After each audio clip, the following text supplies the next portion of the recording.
salvestust välja. Aga nüüd näete, et juba on alustanud. Okei.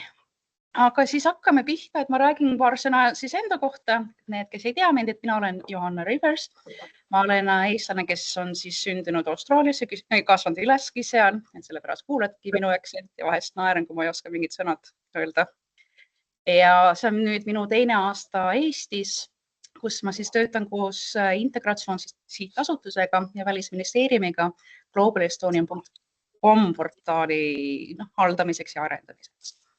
Et täna siis ma räägin paar sõnu Global Estonian portaalist, siis ma annan sõna üle meie peaesinejale Krista Pegolainen-Saar,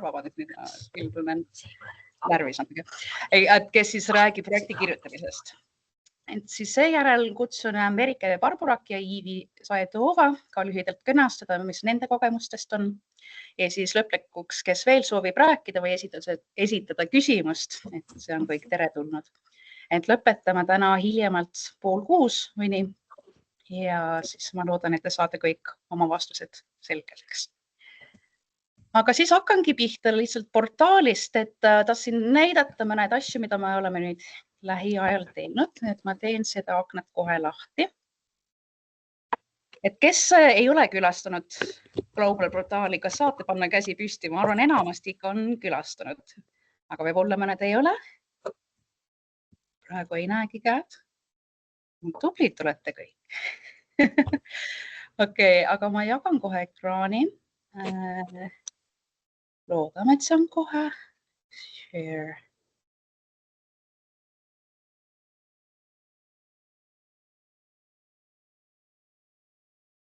Nii, kas te näete oma ekraani? Hästi. Et siis see ongi meie portaal, et kuna te teate kõik väga hästi, kõik, mis veel on, ma panen seda eesti keelsesse ka. Ja võib-olla välja. Seda ei taha. Et ma näitan mõned uued asju, mida me oleme siia teinud. Et esiteks, või tegelikult ma räägin ka vabandust, ma tulen selle tagasi. Meil on üks uus rubriik, mis on KKK. Et siis seda me teeme, see on siin üleval nurgas. Pärast me vaatame, kuidas menüü sobib kõige rohkem, aga praegu on leitav sealt. Et siin me ehitamegi selline koht, kus on erinev küsimused, mida me oleme saanud kõige rohkemat. Ja siit me saame lisada juurde, et kui tekib mingid küsimused ja nii, et siis andke kindlasti meile teada. Ja näiteks täna võime täitsa lisada asju, mis tulevad esile siia näiteks. Et see on selline uus tore koht, mida võite kindlasti vaadata. Ja see osa on siis koostöös üks tegevus või võimalus, mida me pakume, mis on ekspert vastab. Ekspert vastab leiatakse siit alt. Ja see on selline võimalus, et me valime erinevad teemad ja siis me leiame ekspertid, kes vastavadki. Et praegu meil on pärimine, et viimased päevad nüüd on esitada küsimus, kui midagi on, et meil on 3 ekspertid, kes seekord vastavad seda ja siis need lähevadki portaali. Et võite ka kõik, mis on varasemalt küsinud, vaadata läbi siit. Et siis see leht ja KKK me arendame, et siin on selles mõttes rohkem vabas vormis ja täitsa isiklikud küsimused, mis on anonüümselt lisatud. Ja siis me seda vaatame, kuidas see mängib koos see KKK-ga, et puhastame või võtame esile kõige suuremat. Et need on 2 uuendused, mis me oleme teinud portaalit. Tutvusta kindlasti sellega. Ja siis üks väike teine osa ma näitan ka, aga mul on ma praegu korraks login välja. Et siis, kui lisada sisuportaali, me oleme tegelikult lihtnustanud meie lisasündmuse vorm, et nüüd on ainult see pealkiri, alguse kuupäev ja kellaaeg ja URL. Et siis ülejäänud lahtrit te võite täita või mitte. Näiteks mingit pilt panna, mis see aadress on, kus see toimib ja nii edasi ja lihtsalt postitat. Et see on hästi mugavaks muutunud seda ja me oleme ka alati valmis kuulda, et kuidas veel paremaks neid asju muuta. Aga selle üle meil on ka hea meel, et oleme lihtsustanud seda.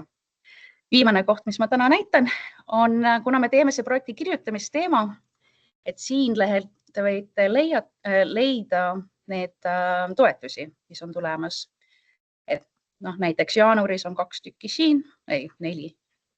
Ja siis te võite kasutada see tabel ja leida lisainfo. Ja siis mis on konkreetsemalt mingi spetsiifiline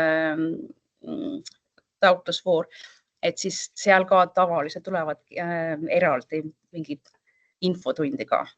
Et siis nüüd ma arvan, et jätkame meie kohtumisega. Et ma siis hea meelega nüüd annaks sõna üle Kristale, et kui sa saad ennast tutvustada ja siis me saame kõik õppida sinust. Aitäh! Ja, et aitäh ja tere siis meie järgi siin peaaegu õhtune aeg, teil vist on osadel hommikune aeg, ma arvan, ajavahe tõttu. Aga tõepoolest, minu nimi on siis Krista Pegolainen-Saar ja ma siis sellise järgmise 20-30 minuti jooksul võib-olla jagan eelkõige oma kogemusi ja kui teil on soovi, et siis andke märku, mõne küsimuste osaks jääb meile ka tõenäoliselt nagu aega. Aga ma nüüd proovin ka jagada siis ekraani, vaatan, kas mul see õnnestub. Nii, et kas on näha üks selline? Nii, ma nüüd vaatan, kuidas ta siin on. Kas te näete teda suures pildis või te näete teda kuidagi väikses pildis? Praegu on väike, jah? Taha, nüüd on siia. Nüüd te vist näete suures pildis, jah? Et ma teid päris kõiki ei näe, aga mul on võib-olla selline küsimus siia enne, kui ma lähen selle juurde, on, et kas mõni teist on nõus paari sõnaga jagama oma sellist kogemust sellise projektide kirjutamisega, et kas olete teinud ja just seda, et kas olete teinud seda siis nii-öelda olles siin kodumaal või siis hoopiski nüüd seal olles siis kuskil mujal, et keegi lihtsalt paari sõnaga nagu teeks otsa lahti. Ja mina võin alustada, mina olen Liia, olen Leedust, Leedu-Eesti Seltsi esimees ja mul on mitmeaastased kogemused projektidega sihtasutusse. Ja ma pean ütlema, et võib-olla 3 aastat tagasi me saime ühele projektile toetuse, peale seda me ei ole saanud toetust. Ja minu suureks pettumuseks on need annotatsioonid, mis siis kirjutati, miks meie projekt ei vastanud teatud tasemele, millest algab siis rahastus. Ja lihtsalt ma arvan, et nüüd, kui valitakse järgmised eksperdid, kes hakkavad kontrollima projekte, kas nad vastavad ja ühesõnaga, et nad oleksid natukene kompetentsemad üldse, et nad saaksid aru, millest me kirjutame. Sest meie projektide puhul oli küll niimoodi, et oli näha, et absoluutselt võõrad inimesed, kes ei saanud olust aru ega. Jah, täitsa mõistetav, et niimoodi võib ka aeg-ajalt juhtuda, eks see ka tekitab võib-olla sellise natukene ebamugavustunde, olete ju pannud enda poolt päris palju sinna ettevalmistamisse. Aitäh, aga kas on keegi veel, kes korraks annab tagasisidet või jagab oma kogemust senist?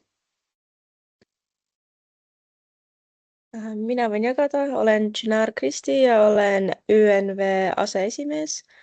Ja mul on viimast 5 aastat olnud kogemust nüüd teatrialalt Soomes avalduste kirjutamisega ja täitmisega ja hiljuti osalesin ka EU-projekti taotlusel.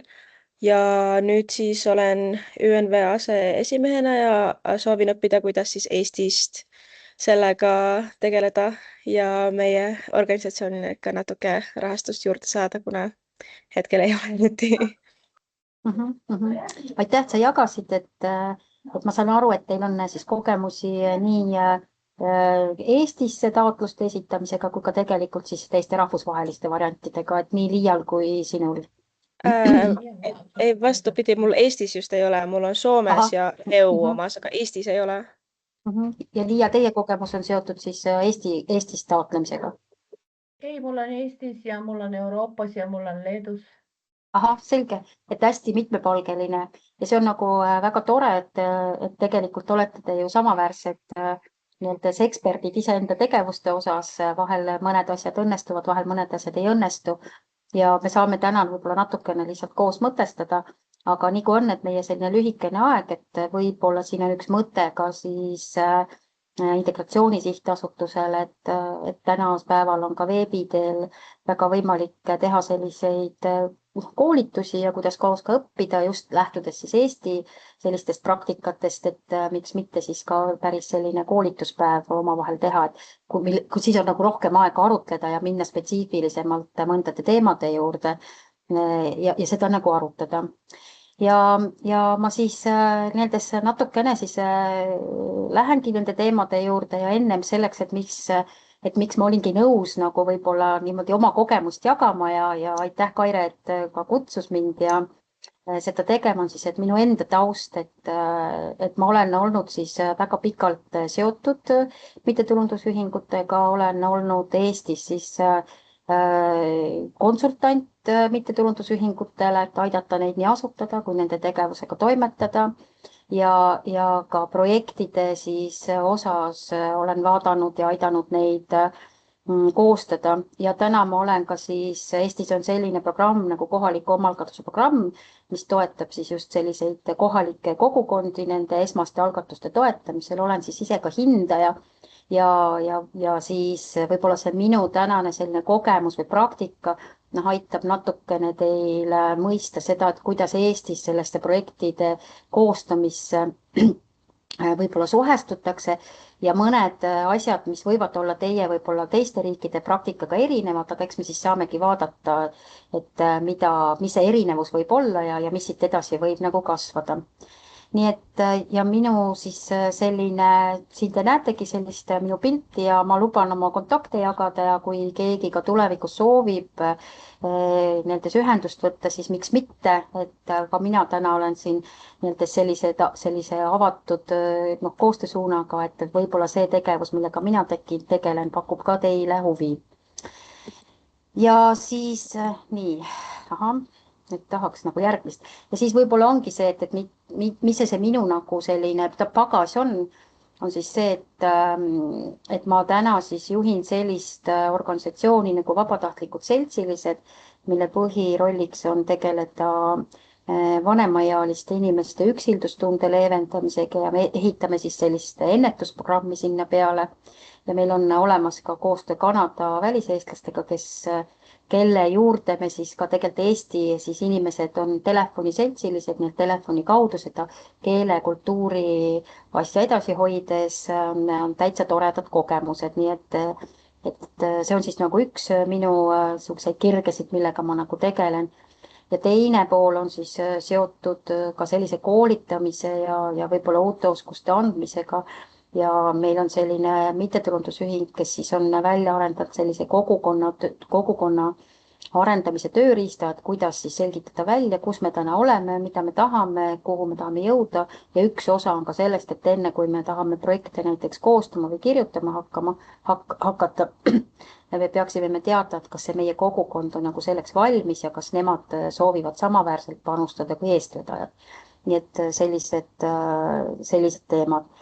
Ja kolmas osapool on siis need suuremad algatused, nagu näiteks maal elamise päev, et me väga väärtustame seda, et inimesed maapiirkondades tahaksid elada ja suudaksid elada ja siis ka koostöö kohalike omavalitsustega, nii et sellised erinevad nüansid ja võib-olla just kõigi nende raames on siis mul kontakt hästi kohalike algatustega, mis on seotud siis näiteks külade tasandiga või on see huvipõhised kogukonnad, eks ju, vanemad vanaisad on üks pool, aga teine pool võib olla just sellised noored vanemad või hoopiski ka sellised digitaalsed kogukonnad, kes ei saagi võib-olla näost näkku kokku, aga virtuaalselt nagu toimetavad ja tahavad mingit oma siis asja ajada, nii et selline natukene laiem spekter. Ja võib-olla ka need näited, kui ma nüüd siin nagu jagan teile, siis mõned näited ma teile ka nagu toon ja just sellest minu siis praktikast tulenevalt ja kui teil on küsimusi, siis te saate neid enda kogemusi nagu juurde anda.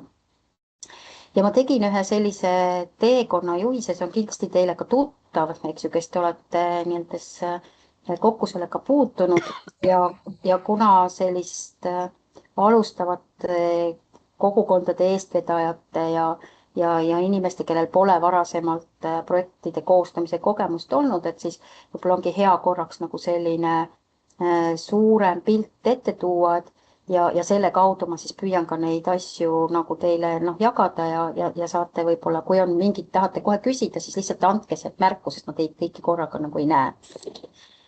Aga minu jaoks siis on see nii-öelda selline projekti koostamine või projekti ka elluviimine tegelikult ühe protsessi nagu selline suurema protsessi nagu tervikmõiste ja olen seda vaadanud siis nii selle koostaja poole pealt, ise projekte koostanud, kui tegelikult hindaja poole pealt, kes siis teiselt poolt nagu peaks neid projekte lugema ja nagu Liia mainis, et võib-olla vahel jääb ka tunne, et inimesed võib-olla ei olegi üldse nagu selle teemaga ennem nagu kursis olnud või et ei saa aru, millest nagu kirjutatakse. Ja ma pean ausalt ütlema, et ka hindajana endal on mul teinekord selline tunne, vaadates nüüd hindaja kingadest korraks, et inimeste enda peades ja mõtetest võib see tegevus olla väga väärtuslik ja väga oluline ja seda keegi ei vaidlustagi, aga see, mis on nagu kirja pannakse, ei pruugi nagu täpselt sama asja tähendada ja sealt tekibki teinekord selline segadus, et see, mis on kirja pandud, võib lugejale olla mõistetamatu, sest ta ei tea neid taustasid, ta ei tea neid tagamaid, mis täpselt on ja eks see projekti kirjutamise seisukohast, kui ma tulen nüüd siia teisele poole, on meie ülesanne tegelikult väga selgesõnaliselt ja väga lihtsas keeles tekitada see või veenda siis seda rahastajat, et kui meie teeme neid asju, siis on see kõige parem ja efektiivsem viis seda raha kasutada. Ja see võib tekitada teinekord selliseid ebamugavustundeid, sest jääb ju mulje, et me tegelikult tahame seda kõige paremat asja teha, et kuidas te küll seda ei mõista. Nii et need käivad kõikide poolte nagu juurde ja on täiesti selline aktsepteeritud ja arusaadav variant, et me lihtsalt ei pruugi teinekord teineteist mõista, sest olgu ta eesti keel või mingi teine keel, sest sõnadel võivad tekkida teistsugused tähendused ja need tähendused tulevad siis sellistest inimeste varasematest kogemustest, eks ju, et ja eesti keel on teinekord selline, kus ka mõne sõna sees ongi mitu tähendust ja nüüd on küsimus, kas projekti kirjutaja, projekti hindaja ja teinekord ka tegevustes osaleja mõistavad seda sõna tähendust ühtemoodi. Et need asjad võivad tekkida. Aga ma siis hakkan siit otsast nagu minema sellega, ja võib-olla just selle Eesti praktikaga, mida me ka siin nagu õpetame, et see projekti fookus tihti ei alga mitte sellest, et meil on nagu, me tahaksime midagi teha, vaid see projekti fookus ja selle ettevalmistamine peab algama nagu sellisest vajaduste nagu siis selgitamist või ideede sõelumisest. Ja mida ma sellega öelda tahan, on see, et need, kes soovivad nagu projekte koostada, et siis peaks nagu algselt iseendaga nõu pidama, et kas see, mida me teha tahame, on tegelikult siis selle sihtrühmaga seotud vajadus, ehk siis on mingi probleem või mingisugune olukord hetkel või nendes situatsioonides, mis ütleb, et kui me samal viisil edasi toimetame, siis meie olukord läheb halvemaks või me ei loo mingit lisaväärtust. Või siis vastupidi, et mul on tõesti selline see nii-öelda see idee, mis ütleb, et kui me selle tegevusega tegeleme, siis selle sihtrühma jaoks midagi läheb paremaks. Ja see on vahel üks nagu keerukamaid variante, sest et need inimesed, kes projekte nagu hakkavad koostama, võib esialgu tunduda, et ma ju tean täpselt, mida inimesed vajavad.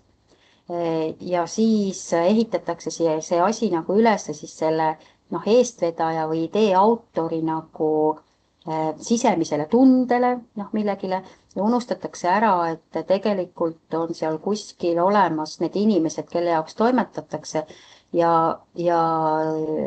ja unustatakse ära kontrollida, et kas see minu idee või minu välja selgitatud vajadus on ka nende samasugune nendele. Ja eks see ole selline trikiga lugu, et lõpuks, kui me tegeleme sellega, et me nagu otsime selle oma vajaduse välja ja oleme väga kindlad, et see minu tahe midagi paremaks muuta ja see vajadus on nendel inimestel, et midagi paremaks muutub, on samasugune, siis me oleme juba tegelikult selle projekti maastikul saanud selgeks väga olulise asja ja selle ümber tegelikult toimub ka siis kogu selle projekti tegevuste selline põhjendamine, partnerite kaasamine, uurimine, ehk siis see vajaduse välja selgitamine, idee sõelumine on üks nagu kõige selliseid baasilisemaid alusasju, mida alguses võiks nagu iga inimene teha. Ja mitte siis niivõrd lähtuda võib-olla sellest rahastaja nagu sellistest soovidest algselt, sest see on oluline, et ma oskaksin valida õige rahastaja. Aga selleks, et ma oskaksin õiget rahastajast soovitada, pean ma tegelikult olema väga kindel, et see vajadus ja idee on tegelikult välja selgitatud ja seal on olemas juba siis nagu sihtrühmad ka kaasatud. Nii et ma ei tea, kuidas teil on, eks ju, et kuidas teie neid vajadusi välja selgitate või kuidas te neid ideid välja sõelute ja kui palju te sellele aega panustate, näiteks kogu selles ettevalmistamises, et kui kellelgi nüüd on mingi kogemus, kuidas ta seda teinud, et oleks paras aeg korraks nagu jagada. Et kuidas te seda teete? Vajaduse väljasõelumist või siis ka sellist idee genereerimist? Et kas keegi jagaks?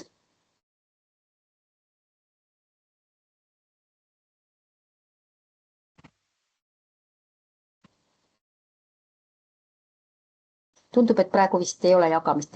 Kui teie seal näete seda paremat, suuremat pilti, siis andke mulle märku. Aga et see on siis nagu üks nagu selline kõige esimene etapp ja need võivad olla väga loovalt nagu tehtud ja neid tehaksegi, eks ju, aga just, et mitte seda ära unustada, et mitte minna selle pealt, et mul üksinda on idee, vaid tegelikult olla väga selge, et see teie idee on tegelikult sama oluline ka teistele. Ehk siit järgmine tulebki, et kui mul on juba nagu selline, kui ma väga täpselt veel ei tea, kas see idee ikkagi väärib edasi liikumist ja kas see on selline, ka selle projektiga nagu seotud ja kas ma leian nagu toetajaid, siis tasub sellest alati rääkida. Me siin Eestis ka ikka ütleme, et ideel on teatud ellujäämise aeg ja see on eriti uutel ideedel. Et kui vajaduse välja selgitamine on see, et ma pean midagi uurima ja ma pean minema sihtrühma juurde, et ma pean nendega rääkima, nende käest küsima, siis selliste uute ideede puhul on siis see, et läheb pirn põlema, aga nüüd on tal siis selline oma reaalne ellujäämise aeg ja see on kuskil maksimum 48 tundi. Ja mida see tähendab, on see, et kui ma ei ole selle aja jooksul kellegile teisele oma seda mõtet jaganud ja olen selle jätnud ainult iseenda teada ja selle pealt siis nagu projekti koostanud, siis võib juhtuda see, et see idee on nagu nii-öelda see on nagu surnud, sest et algne idee vajab alati edasi mõtestamist ja edasi arendamist selleks, et saaks tegelikult hakata püstitama eesmärke ja saaks oma tegevusi sinna planeerida. Nii et alati tuleb leida siis need kaastulijad või kaasteelised, kellega hakata siis teekonnal liikuma. Ehk siis järgmine samm on leida endale juba kohe varakult need inimesed, kellega ma koos hakkan tegema. On need siis omad sõbrad, on need sihtrühmast keegi inimesed, kes ütlevad, et mina tahaksin ka selles protsessis olla. On need võib-olla hoopis mingid teised organisatsioonid, kellel on samaväärne kogemus selle teemaga tegeleda. On need näiteks partnerid, eks ju, kelle ütleme, et üksinda ma ei taha teha, teeme koos asju, sest siis meil on jagatud lugu. Et see projekti idee autor kindlasti ei tohi ennast üksinda jätta ja võib-olla Kodu-Eestis on ka need hädad, et kui projekti kirjutaja on kohe alguses ei ole kaasanud inimesi enda ümber, ei ole seda projektitiimi endale loonud ega siis nii elluviijate ega kaasviijate meeskonda laiendanud, siis juhtub tihti see, et nad jäävad neid üksi ellu viima ja see tulemus ei ole päris olnud see, mida oleks nagu koos olles saanud teha. Ta ei vii siis nagu meid sinna lahenduseni. Nii et järgmine samm on leida omale tegelikult ikkagi kohe need inimesed, kellega koos ma neid asju hakkan tegema, vaatamata sellele, et võib-olla mina olen see, kes neid selle ära vormistab ja kirja paneb, aga tegelikult edaspidises appises mul on vaja teisi inimesi, et ma ei tohi ennast jätta üksinda. nüüd, kui on need partnerid ja see kaasamisprotsess juba nagu hakatud toimetama, mul on teisi inimesi ka juures, eks ju, siis järgmine etapp on see, et me tegelikult siis sõnastame eesmärgi. Ja see on üks selline tore väljakutse, eriti eesti keelt arvestades, kus meil on käändeid ja pöördeid ja mida iganes, nii-öelda grammatilises mõttes. Ja siin võib olla ka üks suurim selline segadus tekkida, sest meil on huvitav nagu lugu on see, et meil tihti tahetakse projektides eesmärke sõnastada kui tegevusi. Ehk siis meie eesmärk on parema elu loomine. Meie eesmärk on eesti keele õpetamine. Meie eesmärk on, ma ei tea, siis mingite õppevahendite nii-öelda ostmine. Ja see tundub nagu väga loogiline, eks ju. Aga kõik need asjad, millest ma teile rääkisin, on tegelikult tegevuste osad. Ja eesmärgi sõnastamine ei ole siis mitte nii-öelda kirjeldada, mida me teha tahame, vaid eesmärgi puhul tuleb see sõnastada kui siis selle muutunud olukord, mis selle projekti lõpuks on. Ja see peab olema nagu mitte siis sõnastatud tegema vormiga, eesti keeles, vaid peab olema tegeletud siis või kirjeldatud siis selle uue olukorra siis kirjeldusena. Ehk siis küsimus on, meil on eesti keele paremad tundjad nii-öelda siis selle tegevuse lõpuks. Ja see tihti nõuab siis kirjutajatelt natukene teisepidi mõtlemist. See ei ole ka eestlastel, meil kellelgi ei ole lihtne mõelda ennast või sõnastada seda siis nii-öelda läbi on-vormi, eks ju, et ma kirjeldan seda, mis on näiteks aasta pärast projekti elluviimist meie jaoks muutunud situatsioon. Seda ei ole kerge sõnastada, aga kui seda koos proovida ja pusida, siis see lõpuks tuleb nagu ka välja. Nii et siin on üks nagu selline komistuskoht või lõkse, kus kirjutajad lähevad alt, et kui küsitakse eesmärgi sõnastamist, nad hakkavad kirjeldama tegevusi. Tegelikkuses peaksid nad kirjeldama seal siis seda situatsiooni, mis on siis peale siis projekti lõppemist tegelikult nähtav ja kasutatav. Võin veel nagu näide, me oleme lihtsalt siin õpetanud, et seda nagu kuidagi kõnes on seda isegi teinekord päris raske formuleerida, eks ju, aga näiteks kui tahetakse mingit kogukondlikku muutust, eks ju, teha, et varasemalt inimesed koos ei käinud, et see oli selline probleem, vajadus välja selgitud, inimesed teineteist ei tunne, meil on vajalik, et inimesed rohkem omavahel suhtleksid, eks ju, siis nii-öelda see eesmärk sõnastataksegi, et meil on toimiv võrgustikupõhiline kogukond, kes siis nii-öelda on organiseerunud ja toimetab siis selles piirkonnas. Et ta ei kirjelda siis neid asju, mida me selleks teinud oleme, vaid ta kirjeldab seda muutunud olukorda. Ma siinkohal küsin, et andke märku, et kui see nagu tundub väga segane ja tõenäoliselt ongi segane, et siis andke mulle märku, et ma võib-olla saan siis paremini kuidagi selgitada, et mis see on see eesmärgi sõnastamise sellised vahed.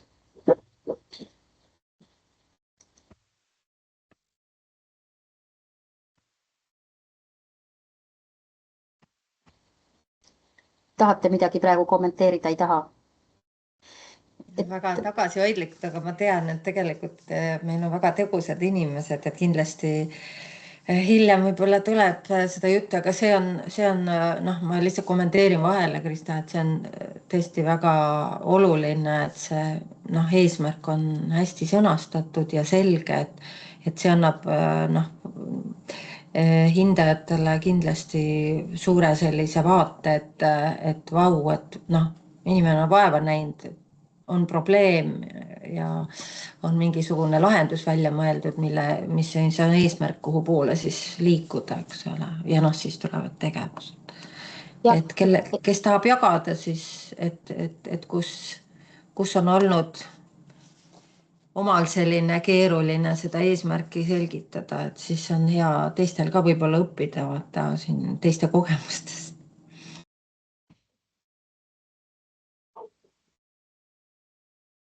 jah, et mulle nagu tundub vahel, ma ei ole ise nii tugeva inglise keelega, teil on seal tugevad inglise keeled taga, mulle tundub, et inglise keeles on see sõnastamine olnud kergem, võib-olla ka grammatiliselt, et eesti keeles on ta natukene, nõuab nagu sellist, teist sõnastamist ja just on see, mida ma olen nagu püüdnud lihtsustada, et kui sa nagu võtad pildi, ette, eks ju, nii-öelda füüsiliselt vaatab näiteks maali, on ju, et siis sa saadki kirjeldada, mida ma seal näen, eks ju, et mida ma tunnen, mis seal nagu olemas on. Neid asju ma kirjeldada saan, eks ju. Ja ma ei kirjelda neid asju läbi tegema vormi. Ma võin küll kirjeldada, et inimesed kelgutavad, eks ju, aga ma ütlengi, et inimesed kelgutavad, eks ju, seal näiteks mingis variandis, aga teine asi, et ma näen maali peal puid ja see on nagu fakt, et nad on nagu seal nagu maali peal nähtavad. Ma saan ka pärast, eks ju, vajadusel, kui siin on, eks ju, võib-olla jagada mõningaid selliseid väiksemaid nagu näiteid, lihtsalt saata teile meili peale või siis teise sealt saadate, eks ju, et kuidas on siis nagu sõnastatud ja mis on võib-olla oluline, et mis on hindaja seisukohast oluline. Kui eesmärk on sõnastatud sellise olukorra kirjeldusena, siis on hindajal ka väga kerge hakata jälgima, et kust see nii-öelda see vajadus pärit on, mis on need argumendid, kust on siis nagu tekkinud need põhjendused, miks me sellega tegeleme, kas need tegevused on nagu siis viitavad sellele, et ma saan eesmärki nagu täita, et ma saan aru, et nende tegevuste kaudu tõepoolest see nagu eesmärk nagu saavutatakse ja ma saan hinnata ka hindajana ka vaadata, et kas sellel taotlejal on piisavalt neid ressursse, millega see nii-öelda see eesmärk saavutada ja kas see meiepoolne rahasüst nagu võimendab seda või tegelikult ei muuda nagu midagi. Ja kust on hindajad jäävadki kimbatusse, et kui eesmärk ja tegevused on sõnastatud ühtemoodi, siis täpselt ei saa aru, aga kuhu nad siis jõuda välja tahavad. Nii et võib-olla see on olnud siis selline raami variant, et nad on omavahel seotud, just selles kontekstis ma saan alati teha nagu nii edaspidi vaatamist kui ka tagurpidi kontrolli, et jah, sest nagu ma ütlesin alguses, et eks projekti kirjutaja peamine ülesanne on veenda rahastajat, et just see teie projekt on kõige vajalikum ellu viia, sest selle projekti tulemused või selle eesmärgid ja need tegevused on omavahel seoses, et me saame siis otsida parimal viisil neid seoseid nagu välja. Nii et ja eesmärgi sõnastamine ei pruugigi esimesel korral kohe välja tulla, see vajabki natukene harjutamist ja siin on hästi hea, kui mul on olemas kaaslased, kellega ma saan nagu sellist asja harjutada ja öelda, et kas teie saate aru, kui ei saa aru, muudame, vaatame, et ma võtan seda aega ka seda eesmärgi koos sõnastada, et kõik, kes me oleme nagu pärast osalised selles, me oleme ühtemoodi ka sellest eesmärgist aru saanud. Nüüd järgmine etapp ongi siis, kui mul on see eesmärk sõnastatud, on ju, ma lähen siis nagu tegelikult nende vajalike ressursside juurde ja tegevuskava koostamise juurde. Ja ressursside puhul on see, et kui ma tahan mingeid eesmärke nagu saavutada, ma tegelikult saan kõigepealt ära vaadata, et kas minu selles mittetulundusühingus, kogukonnas, et mida mul on siis tegelikult selle eesmärgi saavutamisest kasutusele võtta, et kas mul on piisavalt inimesi ja inimese juures öeldakse, et inimene ei ole küll otseselt ise ressurss, vaid inimesel on ressursid.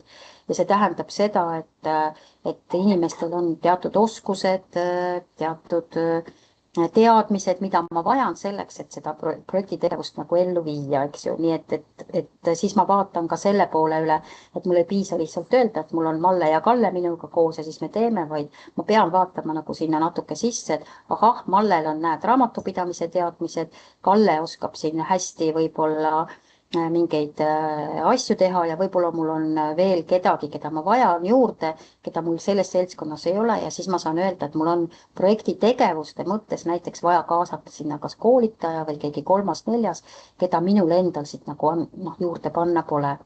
Ressursside all on siis ka kõik vahendid erinevad, on need pliiatsist kuni võib-olla sõiduvahenditeni, kõiki neid asju, mida mul on vaja siis nende tegevuste elluviimiseks.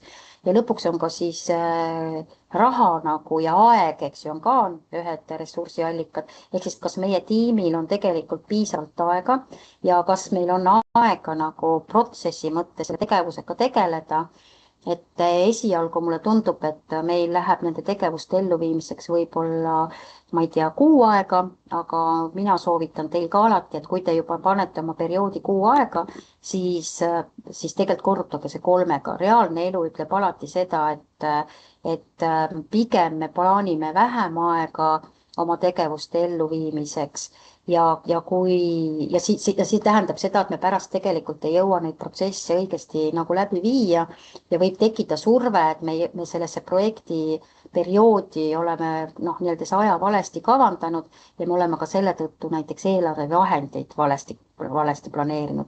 Nii et tasub aja suhtes olla, et pigem siis juba ühte projekti vähem selliseid tegevusi ja olla pigem nagu sisulised, mis tegelikult garanteerib, et me seda eesmärki saame nagu toimetada.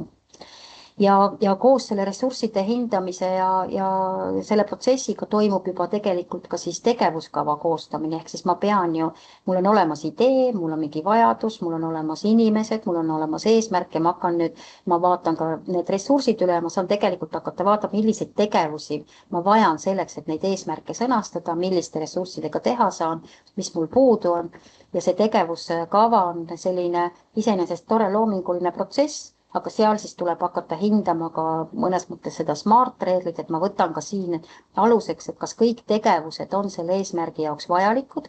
Meil lihtsalt on tore mõte see, et ma teen teatud tegevusi sellepärast, et ma olen kuskil näinud, et see on hästi toiminud. Võib-olla ka on selline kogemuspõhiselt, et on tore olnud, tegijatel on tore, aga ma pean ikkagi jälgima nagu seda, et tegema vahet, mis on tore ja mis on vajalik. Ehk siis keskenduda sellele, et fun, tore ja lõbusus peab alati jääma projektide tegevuste juurde. Muidu see tiim lihtsalt võib ka läbi põleda, kui üldse nagu sellist nalja naeru ei ole. Aga tegevuste osas, mida tehakse ikkagi, tuleks nagu lähtuda sellest, kas on tore või on vajalik. Ja rahastaja teinekord ütlebki seda, et jah, need on toredad tegevused. Eriti ühekordsed tegevused, mida nagu korraks tehakse, aga kui nendega ei kaasne ka siis uut lisaväärtust või siis sellele sihtrühmale mingit muutust, siis me ütleksime, et avaliku raha eest me seda ei tee, sest see ei aita seda eesmärki täita ja ei aita muutusi esile tuua ja siis võiks öelda, et siis palun, teil on võimalus seda teha nagu enda raha eest, aga avaliku raha näiteks Eesti riigis öeldakse, et me ei tahaks sinna panustada, kus me näeme, et see on lihtsalt tore ja muutusi esile nagu ei tule. Nii et siit tasub siis mõelda endale need 2 kriteeriumit, et jälgida, et kas see on lihtsalt tore tegevus või see on tegelikult väga vajalik, et neid eesmärke saavutada, et omale need kriteeriumid mõelda. Ja sealt edasi järgmine etapp, kui need on kõik läbi mõeldud ja on ka pandud vastutajad ja need ajalised ja mul on piisavalt neid inimesi, siis järgmine etapp on juba selline tegevuste elluviimine, kaasa arvatud ka siis avalikkuse teavitamine, siis kogu protsess on siis, et me nüüd viime, kõik see eelnev oli ju planeerimine, nüüd me viime neid tegevusi ellu. Ja siin on siis ikkagi ka see teema, et üks variant on see, et jah, me ootame ju ära selle, kas meie tegevused või projektid saavad rahastuse või ei saa rahastust, aga tasub alati ka mõelda, et kas mingid osad nendest tegevustest on ka siis võimalik ellu viia, kui me seda rahastust ei saa, eks ju, et või saame osalise rahastuse või me peame kaasama nagu veel mingeid teisi variante. Vabandust!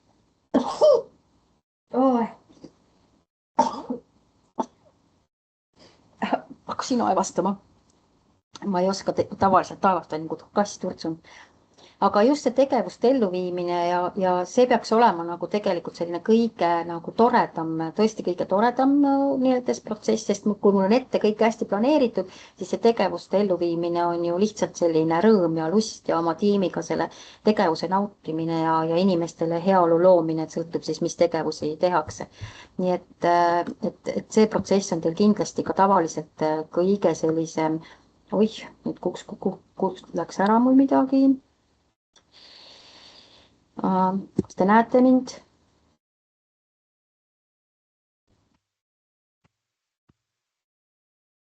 Hallo? Näete mind veel? Kuulete? Ilusti. Aha, okei. Mul millegi pärast läks see nagu ära. Aga näete praegu ikka, eks ju? Näeme ikka. Jah, just. Et see tegevuste elluviimine ja sealhulgas ka see avaliku teavitamine, eks ju.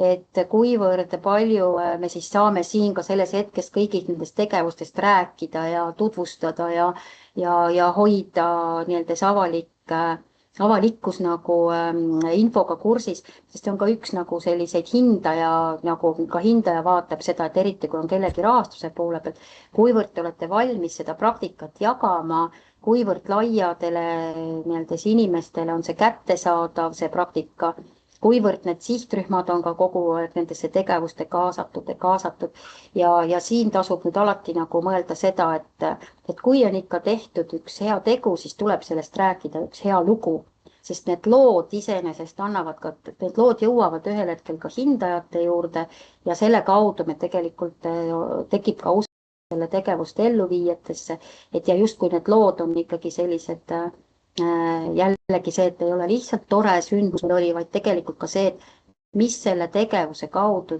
omandati, saadi teada ja mis lisaväärtust see lõi ja kuidas see nagu tulemustele nagu kaasa aitas.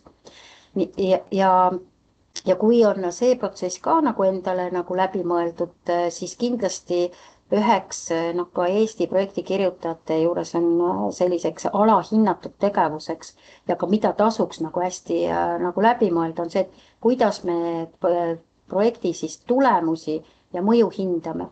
Tulemused on siis projekti seisukohast ja hindade seisukohast see, et tulemus peab olema saavutatud selle konkreetse projekti perioodiga, eks ju, et kui ma ikkagi olen mingi tegevuse ette võtnud, eks ju, siis sellel on tulemus, kas või koolitusel, et kui palju mul osalejaid oli, mis mul valmis selle variandi jooksul, eks ju, et mul peavad need tulemused olema siis olemas. Aga mõju on siis see, mida öeldakse, et see ei pea olema saavutatud projekti jooksul, sellepärast, et mõju hindamine ongi pika perioodi tegevus. Ja kui on inimeste näiteks arendamine, siis tulemus on see, et ta koolituse läbis, ta omandas võib-olla, me saame seda kontrollida, kas ta omandas või sai selle uue teadmise, aga nüüd mõju on see, et kui ta läheb seda ise rakendama, ja katsetama ja sealt tagasi saamine ja kui miski selle tegevuse tulemusena tema jaoks nagu muutub, siis see mõju on nagu pikaajalisem ja tihti avaldub peale projekti tegevusi. Nii et siin siis tasub nagu mõelda ja teinekord küsitaksegi see, et mis siis on nagu selline pikaajalisus või kestlikkus või kuidas te seda jätkate, eks ju, siis tihti on ka see variant, et see projekt ise ju veel mõju esile ei kutsu, küll ta loob eeldusi selleks, et me saame seda mõju näiteks tulevikus mõõta. Ja kui teie olete seal kaugemal Eestist nagu ära, siis kas või see, et mõju on see, et meie see nendes väliseestlastega siis kogukond, eks ju, kas siis ta toimetab veel rohkem koos või võetakse mingeid uusi asju ette või eeldus on see, et me saame tegelikult luua sellist, kus me teineteisele oleme nagu rohkem olemas, et see meie nagu eestluse või siis selline kogukondlik tunnetus on pikaajaliselt ka nii-öelda märgatav. Ja kindlasti võimaldab siis selline, see viimane protsessi hindamine ka, eks, et me saame hinnata oma tiimitööd, oma siis seda tegevuste rakendatavust, teinekord tuleb ümber hinnata ka mingid tegevused, sest kõik see projekti tegevused on ju selline, ta on teekond, eks ju, me täpselt ei pruugi kõiki asju ette olnud osata planeerida, need tulevad selle käigus, meil võivad tekkida mingisugused olukorrad, mida me peame lahendama, et kuidas ka me neid riske siis siin kuskil maandame, et mis võivad tekkida, et need on kõik loomulikud protsessi osad. Nii et ja neid saab ka nagu tegelikult selles taotlusvormis ka kenasti nagu kirjeldada, et mis saab siis, kui vihma sajab, eks ju. Ma ei jäta sündmust ära, mul on risk, ma saan maandada sellega, et mul on telk, eks ju, kui on vabaõhusündmused. Või siis see, et inimesi teema, see on küll risk, et kui ütlen, et inimesi teema ei huvita, ja nad ei tule kohale ja osalejate arv on nagu väike, siis tihti ma tahaks nagu hindajana minna tagasi ja küsida seda, et aga kelle vajadust te siis ikkagi nagu selle projekti raames nagu rahuldate, et kas see on teie kui tegija vajadus, eks ju, neid asju teha, või on tegelikult see kooskõlas ka sihtrühma vajadusega ja tihti see, et inimesed ei osale, tulevad sellest eelmise eeltöö nagu nõrgast ettevalmistusest, sest ma täpselt ei ole ikkagi uurinud, kelle jaoks ma siis kogu seda tegevust ette võtan. Ja lõpuks on ikkagi see aruandluseks, millest me ei saa üle ega ümber ja aruandlust tasub võtta mitte hindaja jaoks sellise või enda jaoks sellise tüütu kohustusega, aga aruandlus võib olla tegelikult väga hästi sellise tagasisidestamise protsessi osa, sest selle kaudu te saate teada oma organisatsiooni enda kohta üht koma teist, saate teada ellu viidud tegevuste kohta ja kui te selle olete enda jaoks kirja pannud, siis sisaldab see tegelikult juba aruandlust ka rahastaja jaoks. Ja teine pool on siis selline ressursside aruandlus, mis ütleb, et meil peavad Eesti projektide puhul peavad olema kõik tegevused tõendatud arvetega, sularaha liikumisi ei aktsepteerita, nii et ja see peab olema siis endal enne teada, et kuidas ma arveldan, milliste partneritega ja mul peab olema siis ikkagi pangaarvelt kõik need tõestused olemas, nii et finantside kontroll on võib-olla teinekord, mis võib segadusi tekitada, et millised arved, kellele täpselt, aga siin tasub endale finants siis teadmiste ja kogemustega inimene ikkagi võtta selgelt nagu partneriks. Ja kui need asjad on läbi mõeldud, siis ju midagi sellist kosmoseteadust ju ei ole. Aga võib-olla see praktika nagu räägib seda, et kuna tähtajad tavaliselt kipuvad tulema niimoodi, et oi ups on ju, siis jääb lihtsalt, mille taha jääb see selline kvaliteetni projekti ettevalmistamine jääb just selle aja taha, et meil ei ole ettevalmistamise aega endale piisavalt võetud, siis jäävad vead sisse, ka mõtestamine võib-olla jääb kesiseks ja hindajad näevad seda lihtsalt läbi, sest nemad loevad seda materjali, mida teie annate ja hindajatel ei ole ülesanne ise hakata otsima lisamaterjali või lisainfot, teil tuleb nagu enda jaoks asjad kirja panna ja üks põhimõte on see, et ükski hindaja ei taha lugeda mitmeleheküljelisi pikki lugusid, vaid ta tahab lihtsas keeles aru saada, mis on eesmärk, kes on need inimesed, kelle jaoks seda muutust esile kutsutakse, milliste ressurssidega tehakse, kuidas on tegevused planeeritud, mismoodi sellest teavitust antakse ja see veenmine võib olla nendes lühikeses, lihtsas, selges keeles ja sellised võib-olla varasemast perioodidest arvamused, et kirjutan hästi palju, et küll siis nagu hindaja neid loeb, siis ma võin küll öelda, et me oleme siin hindajatega ise ka teinekord rääkinud, et vahel teeb täitsa tigedaks, et loed mõttetut teksti, millel sisu pole, aru ka ei saa, kust ta pihta hakkab, mida tegelikult teha tahetakse ja see on siis kõikide nagu aja raiskamine, kirjutaja on oma aja raisanud, hindaja kulutab oma aega ja läheb ka natukene pahaseks, et miks tema aega selliste asjadega nagu raistatakse selle asemel, et tegelikult kirjutada lühidalt, kirjutada konkreetselt, nii-öelda jälgida siis neid projekti etappe, et nad oleks kõik kenasti kirjeldatud ja sellisel ja lasta seda lugeda teistel enne kui ära saadetakse ja võtta see aeg, selle koostamise aeg ja siis tegelikult ei tohiks olla väga keerulisi ka neid selliseid lihtsamaid projekte nagu kirjutada, mida siin praegu teil nimekirjas oli, kus te saaksite just oma seda väliseesti kogukondades nagu tuua seda lisaväärtust. Aga tõesti, ma olen nõus, ma ei räägi siin praegu investeeringuprojektidest, need on teistsugused, me räägime sellistest projektidest, mis on siis panustavad näiteks väliseesti kogukondade sellisesse paremasse toimetulekusse või teineteise jõustamisse või mingite oluliste, ma ei tea, kultuurisündmuste ja nende tegevustes, siis siin tasub seda lihtsustatud projekti mõtestatud teekonda jälgida ja kõik läheb teil hästi. Vot selline väikene kogemuste jagamine praegu.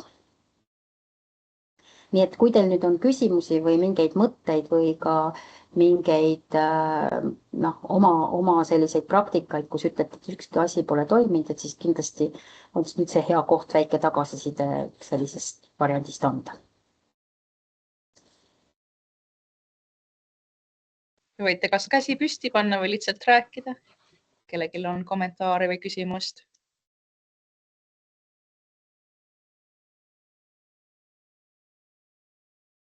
Okei, aga siis praegu tundub, et võib-olla ei olegi. Sirje kirjutab, aitäh, väga kasulik info. Aitäh, Sirje. Ja mis on, et teil on ju endal ka need praktikad olemas, et neid lähenemisi ongi nagu erinevaid, aga üks koht, mida võib-olla ma soovitan teile, kui te tahate, siis Eestis on olemas selline koduleht ka nagu MTÜ Abi ja sealt saaksite ka võib-olla kasutada selliseid nippe või mõtteid, et kuidas sellist projekti koostada või variandina ja tegelikult on olemas ka Eestis mittetulundusühingute abiliseks maakondlikud arenduskeskused, mis pakub tasuta konsultatsiooni siis mittetulundusühingutele, kes tahavad projekte koostama hakata ja seal nendega saab kokku leppida ka veebikohtumised, saab ka tegelikult helistada. Minu arust võite väga vabalt neid kasutada, neid kanaleid, sest ei ole vahet, kus me eestlased asume, eks ju. Kui me tahame nii-öelda häid asju teha koduriigis või välisriigis ja omavahel niimoodi nii-öelda kokku hoida, et siis need infod on tegelikult ju samaväärsed kasutada teile kui meile siin kodu-Eestis. Krista, ma ikkagi ühe küsimuse siis küsiksin ise. Et äkki sul on mingi selline hea näide, et tavaliselt küll on tore kuulda igasuguseid õnnestumisi ja samuti teooriat ja kõike, aga kas sul on nagu jagada mõni selline mingi näide, kus ikkagi oma arust tegid hea projekti, aga ikkagi rahastust ei saanud, et mõnikord on võib-olla hea õppida ka sedapidi. Sa mõtled see, kui rahastust projekt ei saa, et neid on ju pidevalt, eks ju, kus inimesed nagu konkureerivad ja võib-olla siin, kui Liia ka tõi nagu välja selle, et võib-olla hindaja andis mingi tagasiside, eks ju. Et selles suhtes tasub lihtsalt siis mõelda, et mille suhtes nagu tagasi antakse ja mille osa kohta, et kas ei olnud eesmärk selge või neid saad sa nagu ümber õppida järgmiseks korraks. Aga on ka kogemusi see, kus projekt on nagu raha saanud ja on ta tegelikult nagu käivitatud ja võib-olla on mingid asjad tulnud, kus on pidanud näiteks projekti peatama, sellepärast et sa lihtsalt ei saa seda kuidagi edasi teha, eks ju. Ta ei toimi sellisel viisil, kui ta algselt planeeritud. Võib-olla siin on nagu väliseesti nagu teema on ja aga see, kus ma olin alguselt ka nagu seotud, oli tegelikult samamoodi ju hange, mis oli mõeldud siis väliseestlaste nendes kokkutoomiseks siin tegelikult välis- ja tagasitulnute kokkutoomiseks Eestis, eks ju. Mis tegelikult tõesti ei läinudki käima sellisel viisil, kui oli algselt planeeritud. Ja põhjused olid võib-olla just selles, et oli ettekujutus, et kellelgi oli kuskil ettekujutus, et neid tagasipöördujaid on üle terve Eesti väga palju. Aga tegelikkuses see eeltöö ei olnud võib-olla nii piisav, et aru saada, kus nad siis on, mida nad teevad ja kas nendel on vajadus kokkusaamise järele, eks ju. Ja võib-olla siis, et saadi teha siis kuskile maale, aga võib-olla päris lõpuni ei saanud minna, sest lihtsalt infot ei olnud nii palju. Kuigi võib-olla nendel, kes tahtid teha, oli tegelikult kavatsus väga hea ja väga super, eks ju. Tänaseks on see jõudnud oma õigesse rööpasse, aga võib-olla alguses ei olnud nagu päris see, sest et see selgus, et enamus tagasipöördujad võib-olla olid hoopis ikkagi esialgu suurlinna keskelt ja kui taheti üle eestiliselt, siis pole Valgas üks, mis võrgustikku sa seal Valgas üks nagu teed. Ja võib-olla teil on ka seal teinekord seesama asi, et nagu näiliselt tundub, et et meil on seda kogukonda ja sihtrühma piisavalt, aga kui hakkad ja kirjutad projekti ära, aga kui hakkad ellu viima, siis selgub, et et tegelikult teistel pole üldse mingit huvi meiega koos toimetama hakata. Nii et see võib-olla sulle, Kaire, siin nagu siukene nagu näide. Eks Eestis on ka projekte peatatud just sellepärast, et see algne kavatsus ei ole nii läinud ja see on ka täiesti, et ei pea siis sellepärast kuidagi halvasti tundma, sest see ei ole tegelikult ju ebaõnnestumine selles mõttes, et ma olen nüüd kuidagi halb inimene ellu viimas, et lihtsalt see situatsioon nagu lihtsalt ei toeta praegu seda tegevust. Ja on rahastajale ka väga selgelt öelda, et ma olen ise ka nii mõnestki projektist öelnud, et me loobume selle projekti elluviimisest, mis siis, et me oleme raha saanud, aga sellepärast, et see olukord, situatsioon ja tegelikult ka tiimi võimekus lihtsalt me oleme uuesti üle hinnanud ja olukord on ümber muutud, me ei saa seda sellisel kujul ellu viia. Siis me tuleme järgmine kord. Esitame siis uuesti ja on ka nii olnud, et esitab uuesti ja on saanud teistmoodi ellu viia, nii et pead liiva alla pole mõtet panna ja nendest asjadest ikkagi õpitakse rohkem. jah, ma arvan, et see on väga oluline sõnum, et kui 1 või 2 projekti aia taha läheb, et siis ikkagi edasi liikuda, tagasisidet saada, arutada ja et kuskilt on ju see idee ikka tulnud, et järelikult on midagi seal, mis vajab nagu veel natukene lihvimist, selle asemel, et lihtsalt mõelda. Aga aitäh ja suur tänu, väga põnev oli, et jah, aitäh. Ja, aitäh ka Krista, ja siis kui kellelgi on rohkem küsimusi, siis te võite ka meile kirjutada. Et ma lihtsalt praegu vaatan kellaaega, et meil on 2 kõnelet veel, et ma annaks nüüd hea meelega Meriksele, aga veel kord aitäh sulle, Krista. Nii, tere ka minu poolt, mina olen Merike Barbarak ja hetkel ma töötan Eesti Keele Instituudis ja me koordineerime Välis-Eesti koolivõrgustiku tegevust. Ma tulin tegelikult täna siia hoopiski selle mõttega, et ma õpin ekspertidelt aga siis Johanna hommikul minu käest küsis, et kas ma tahaksin ka oma kogemust jagada. Minu taust on nüüd selline, et mina elan siin New Yorgi lähedal ja olen viimased ligi 20 aastat projekti kirjutanud. Mul on läinud hästi. Enamik minu projekte on saanud päris kenasti rahastatud, üksikud projektid ei ole saanud rahastust. Aga mida ma tegelikult tahaksin hoopiski täna rääkida on see, et selline vaatenurk, et tegelikult mina olen nüüd töötan siin Eesti poole peal ja ma aitan toetada Välis-Eesti koolide rahastamist ja läbi haridusprojektide. Nii et nüüd see selline vaade, et kuidas projekti kirjutaja nüüd näeb seda asja seespoolt, et võib-olla see on natuke, mis võiks ka huvi pakkuda. Ma olen nüüd väga palju see 20 aasta jooksul kirunud ka teie moodi seda bürokraatiat, mis iga projektiga kaasneb, neid põhjalikke projekti kirjutamisi ja ma võin öelda seda, et tegelikult, et see bürokraatia on tegelikult abivahendiks meile kõigile. See kindlustab, et see projekt viiakse ellu ja see aitab kaasa meid kõiki, nii et ärge seda bürokraatiat kartke, see on paratamatu lihtsalt. Ja kõige hullem on muidugi see aruande kirjutamine. Ka hetkel praegu maadlen ühe aruandega Integratsiooni Sihtasutusele. Põhjuseks on lihtsalt dollari ja euro kursi muutus, mis on tekitanud meile suuri probleeme. Aga ma räägin nüüd paari sõnaga sellest, et mis mina olen märganud seda nüüd siit seespoolt vaadates ja tegelikult ega mul väga palju Kristale juurde lisada ei olegi nii palju, sest see, mida ma nüüd näen, on täpselt see, mida Krista on rääkinud. Et kõigepealt on see, et projekt peab olema hästi läbimõeldud. Et kui ei ole läbimõeldud projekt, siis paratamatult see ei ole kellegi jaoks kasulik. Eks ju. Ja ka samuti see toetusvormid, kõik, mis on, või need taotlusvormid, mis on, et need on kõik väga põhjalikud sellepärast just ka, et taotleja saaks iseenda jaoks läbi mõelda selle projekti sisu ja eesmärgid. Sellepärast ei ole vaja ilmselt karta neid väga pikki ja põhjalikke projekti taotlusvorme. Samuti see viimasele hetkele jätmine, see on kohe näha, kui inimene on jätnud selle projekti taotluse selle viimasele minutile, seal on vead sees, seal on palju selliseid kordusi, mida võib-olla ei peaks olema taotluses.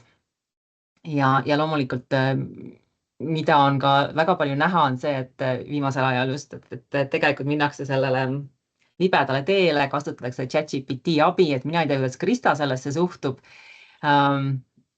Need projektid, mida on selle abil kirjutatud, on ju tegelikult kohe äratuntavad ja seal on väga selline üleüldine ja väga selline, ei ole sellist isiklikku tunnetust juures ja mina ei tea, kuidas teised seda näevad, aga mulle sellised projektid endale ei meeldi. Et Krista võib-olla saab siin ka kommenteerida, kas see on tervitatav või pigem mitte. Kui ma kohe tohin sulle nagu öelda, siis on nagu väga hea, et sa selle tõid ülesse. Et seda ei taunita, aga öeldakse seda, et õpetas, et siis tehisaru enda moodi kirjutama, just see oli, mis sa välja tõid, et ta muutub tehniliseks, eks ju, ja kasutab neid nagu sõnu. Ja me ei saa nagu seda, ka digimaailma ei ole mõtet endast ära lükata, seda tõesti annab vaja nagu kokkuhoidu ka teatud mõttes.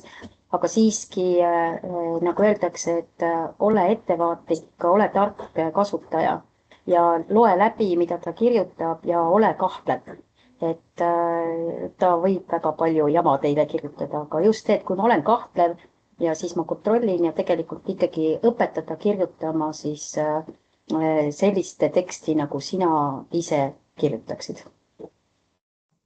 Ja ma lisaks ka siia, et ma olen käinud mitmetel koolitustel ja sama küsimust küsinud, ja koolitajad on öelnud, et võib kasutada lihtsalt ideede genereerimiseks, laiendamiseks või selle algusjärgus, eks ole, et saada nagu rohkem sellist kaasamõtlemist ja sellist võib-olla sõnavara isegi, kui ei ole teises riigis, aga projekti ise ikkagi võiks ära kirjutada, et jah, võib-olla mingites etappides mingit lisaabi nagu sealt võib saada.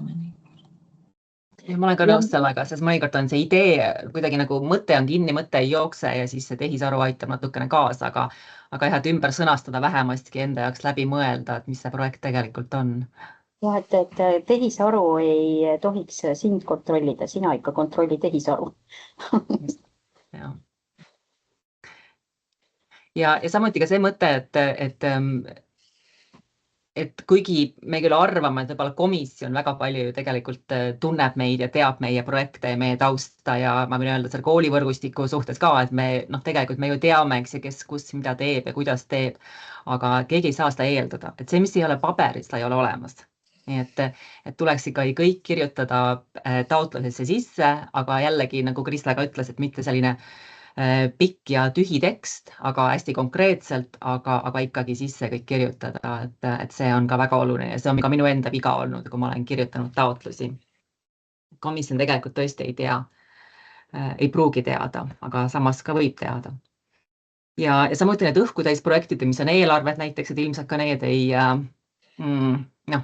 komisjon tegelikult hammustab läbi, et kui seal ikkagi on eelarve on väga üle paisutatud, see on ka ikkagi läbi nähtav, et seda ma ka soovitan ikkagi niimoodi reaalselt aru saada ja mõelda, et mis nagu tegelikult reaalsed kulud on.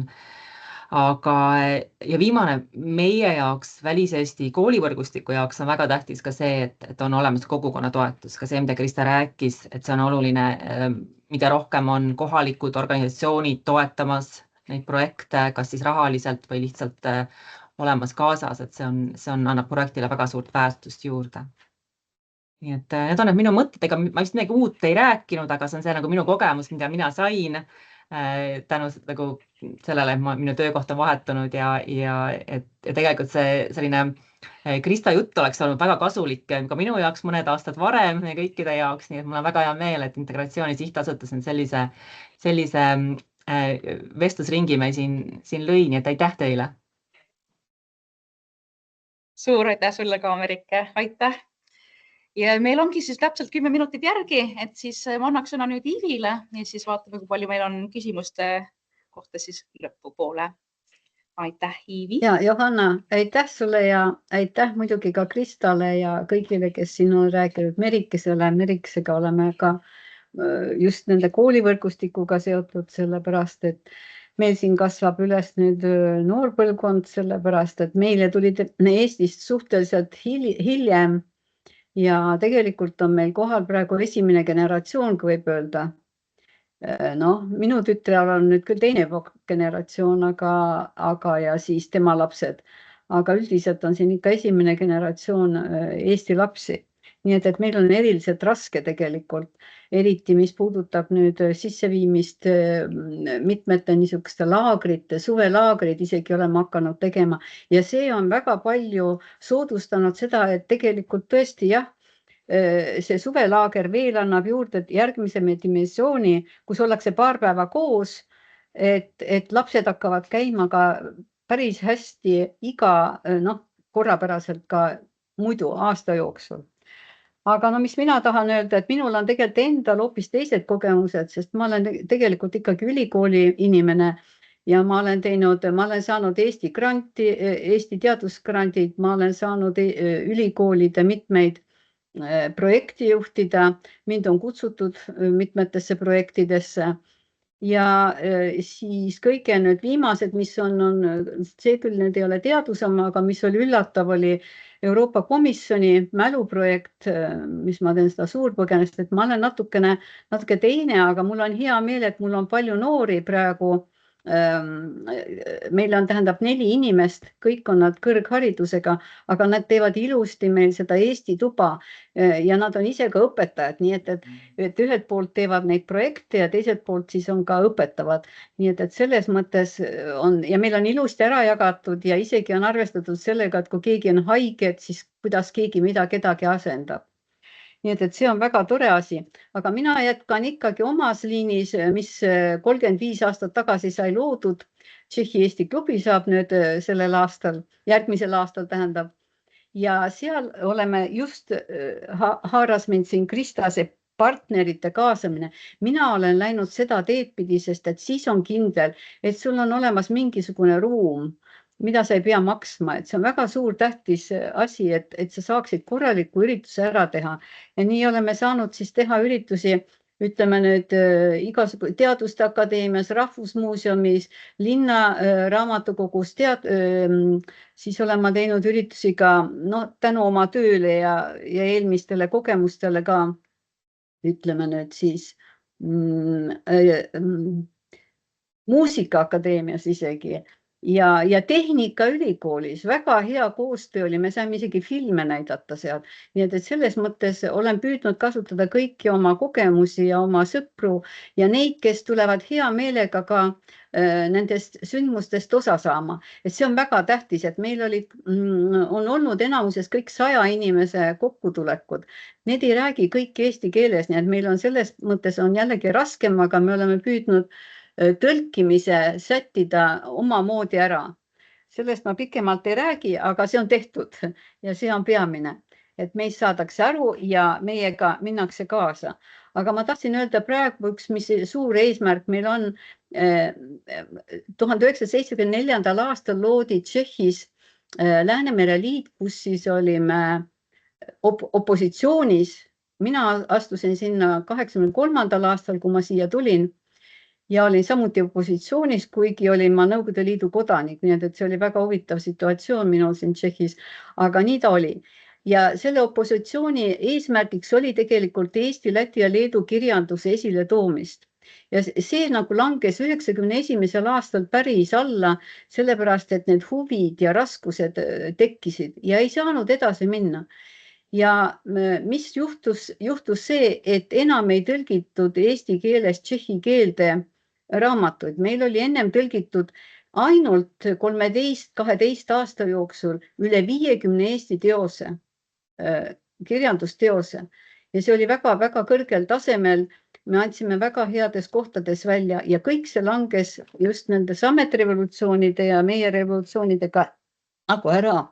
Ja siis see on nüüd minu eesmärk siin suuresti ja sellepärast ma lõin ka siin ühe niisuguse tsükli nagu selle aasta tsükli, kus oli mitu juubelit. Esiteks Läänemere liidu 50. aastapäev möödus jaanuaris, kus siis ma sain tehtud ühe konverentsi, kust ma tõin ka Eestist inimesi kohale, ka Teaduste Akadeemiast ja see oli siis Sõnavägi. Ja siis järgmise ma kasutasin ära juhust, et tulin Eestisse hoopis Erasmusega ülikooli kaudu ja sain tehtud siis 20. märtsil Eesti Kirjandusmuuseumis niisuguse väiksema seminari, kus jälle tutvustasime neid asju, mis on olnud ja minu heaks niisuguseks üllatuseks oli see, et Eesti Kirjandusmuuseum Tartus tuli nii kaasa, et nad isegi panid üles terve selle raamatut, mis on tõlgitud eesti keelest tšehhi keelde üles. Nii et see oli väga meeldiv üllatus. Nii et hästi suurt rõõmu tegi see. Ja siis edasi muidugi, et ma ei teinud seda tsüklit niimoodi, et kas ma nüüd edasi teen. Mul oli juba aasta otsa oli nagu selge pilt, mida ma teen ja see oli ka teil siin Krista just öeldud, et peab olema nagu selge pilt pikka aega ette ja eesmärk on absoluutselt kindel soodustada siis tõlkimist eestikeelsetest raamatust tšehhi keelde. Muidugi ka vastupidi, vaatame, kuidas see vastupidi läheb, ka see on langenud muide. Nii et Vahva sõdur Šveiks, see on üks suuremaid teadmaid asju, mis on tšehhi keeles tõlgitud, aga neid on ju veel teisigi. Ja sellega on väiksed probleemid, aga vaatame, kas me saime nüüd paari ülikooliga, mis me siin nüüd kokku oleme pannud, et äkki saab kuidagi ikkagi liikvele ka see probleem, sest kujutage ette, et üle 35 aasta on meil lihtsalt Liivi Luige 7. rahukevad veel trükki minemata. Suurepärane tõlkemine, suurepärane analüüs on sellest tehtud, aga ei ole suutnud seda välja anda. No ja siis ma tegingi veel Eesti Teaduste Akadeemias 19. septembril Vladimir Matsura Praha ja Tallinna vahel niisuguse konverentsi, kus jällegi sain juurde inimesi, kes sellega on huvitunud Eesti poolt, nagu näiteks Maarja Vaino või siis Küllike Tohver, kes on väga tuntud just tšehhi keele tõlkijana. Ja siis lõpufaas oli meil nüüd hiljuti 19. sümpoosium, kus ma siis võtsin niisuguse vabamas vormis, et me saame rääkida siis müütidest, unistustest, et nad ikkagi elavad edasi ja et me saame nagu just nende tõlkimistega edasi minna. Et vot niisugune just see kaasamine ja see on muidugi oli tehtud Teaduste Akadeemia Kirjandusinstituudi juures, nii et sealt on praegu tuli pakkumine, vaatame, kuidas me saame edasi ja kuidas nende rahadega läheb, et me saame siis nagu teha, anda välja kogumiku ja see kogumik võiks olla 2 keeles. Et see siis annaks nagu niisuguse edasimineku noortele, kes meil on nüüd olemas ja tõlkimisega. Aga muidugi, kui rääkida jällegi minna, sest meie noored võivad olla ju uhked, et see klubi oli ju loodud 91. aastal veel enne Eesti iseseisvumist ja see oli loodud tegelikult harta 77. juuresolekul. Nii et see on ka niisugune omaette meie väga huvitav väljund. Meid ei ole palju, aga isegi meie sümpoosiumil ütles üks inimene nii rõõmustava teate, et Eesti selts ei ole siin nii suur, aga ta on kõige nähtavam Prahas ja see teeb tõesti väga suurt rõõmu.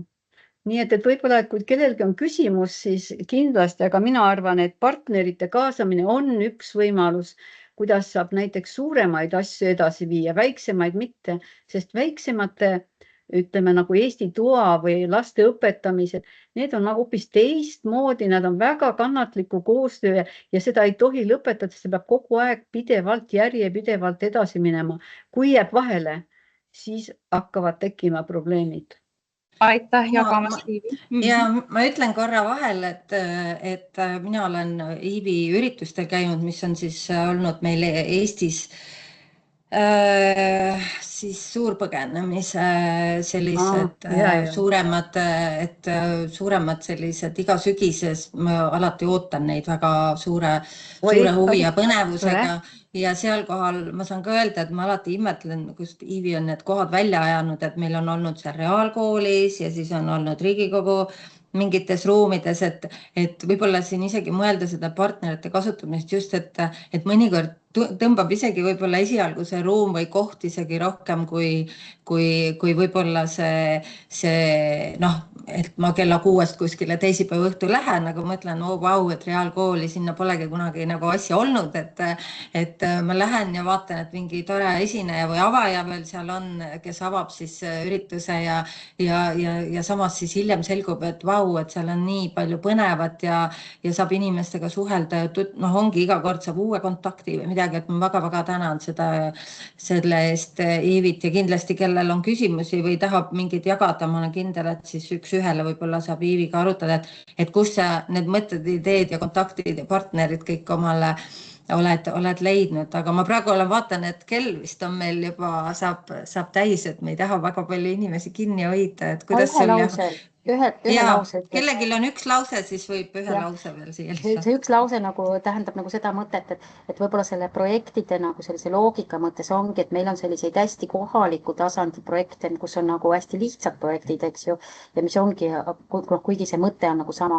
Ja siis teised on tõesti sellised teadus- ja tõenduspõhised projektid, aga kõik nad on nagu olulised, et kui ei ole ka neid väga lihtsaid projekte, siis ei saa kasvada välja ka nagu sellisteks suurtemateks, et nad on kõik nagu ühesuguse väärtusega, et ei võtaks nagu seda ära, et võib-olla et uksed meil ei ole nii nagu võib-olla kirjandusega, võib-olla meil ongi alguses vaja üldse tekitada seda, et me üldse oma kogukonnaga kokku saame ja mis selle mõtestamine on, eks ju, et kuidas sealt edasi liikuda. Lihtsalt seda tahtsin öelda, et on mitu tasandit ja ka mitmesuguste raskusastmetega. Ja meil on see tegelikult päris tasakaalus, et see on väga hea, et need samad emad ja isad, kes on siis nagu tegelevad seal, ütleme, nende väikeste meie Eesti toaga või siis niisama kokkutulekutega, siis on ka haaratud sinna, et see on väga tore, jah. Aga suur tänu kõigile, et see oli väga tore, et ma loodan, et me kõik õppisime midagi või saime mingi inspiratsioon, et siis lähemal või peagi siis saadame või jagame need slaidid teiega ja siis, kui need videod on valmis, siis me võime seda ka jagada. Aga suur tänu veel kord, head õhtut, head hommikut. Ja aitäh kõikidele ja loodame, et kohtume veel. Kohtume jälle. Aitäh, nägemiseni.